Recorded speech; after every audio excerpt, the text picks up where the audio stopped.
तर नमस्कार मित्रांनो, आजचा टॉपिक आहे की आपल्या कपाशी पिकाला जे आपले कापूस या पिकाला जे आहे ते पहिलं खत नियोजन कोणतं करावं. तर आपलं बघू शकता हे प्लॉट आहे 2 एकरचं.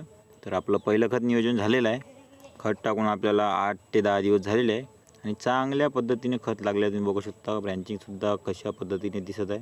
तर इथे जे आहे ते आपण खत वापरलं ते NPK आपल्याला याचं बॅलन्स करायचं असतं पहिल्या याच्यामध्ये.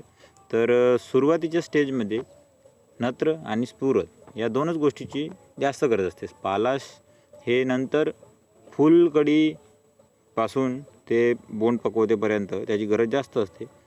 आता जर तुम्ही नाहीसुद्धा टाकलं तरी चालेल, पण जर तुम्ही थोड्या प्रमाणात टाकत असाल तर काही हरकत नाही. तर आपण इथे जे आहे ते 20-20-0-13 हे खत वापरलं आहे, ज्याच्यामध्ये 20% नत्र, 20% पालाश आणि 0% पोटॅश आणि 13% सल्फर आहे. सल्फर आता पाण्याचं सीझन आहे त्यामुळे सल्फर टाका. ते बुरशीनाशकाचं पण काम करते आणि झाडाला पिवळेपणा येण्यापासून सुद्धा वाचवते. तर आम्ही जे आहे ते 20-20-0-13 या खताचा वापर केला आहे. या 2 एकरासाठी 2 बॅगा आपण 20-20-0-13च्या वापरलेल्या आहे.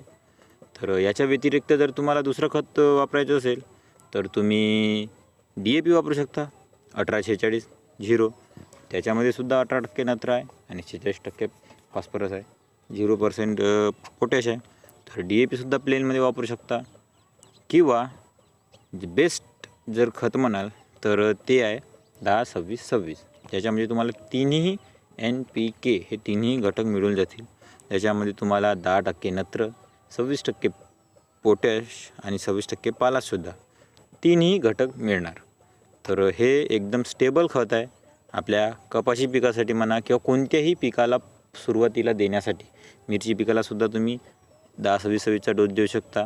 तर सहसा 10-26 उपलब्ध नाही होत कुठे कुठे, म्हणून आम्ही जे आमच्याकडंसुद्धा 10-26 उपलब्ध नव्हती त्यामुळे आम्ही 20-20-0-13 टाकला.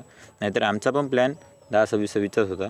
तर त्यानुसार तुम्ही ग्रेड करू शकता किंवा सेपरेटली जर तुम्हाला टाकायचं आहे तर तुम्ही अर्धी बॅग युरिया घ्या, 1 बॅग फॉस्फरस घ्या आणि अर्धी बॅग जे आहे पोटॅश घ्या. म्हणजे तुमचा कंबाईन होऊन जाईल. पोटॅशची पण तुलना होईल, फॉस्फरसची पण होईल आणि नत्राची पण होईल. तर या प्रकारे तुमच्या किती एकराला लागते त्याप्रमाणे तुम्ही डिवाईड करून घ्या.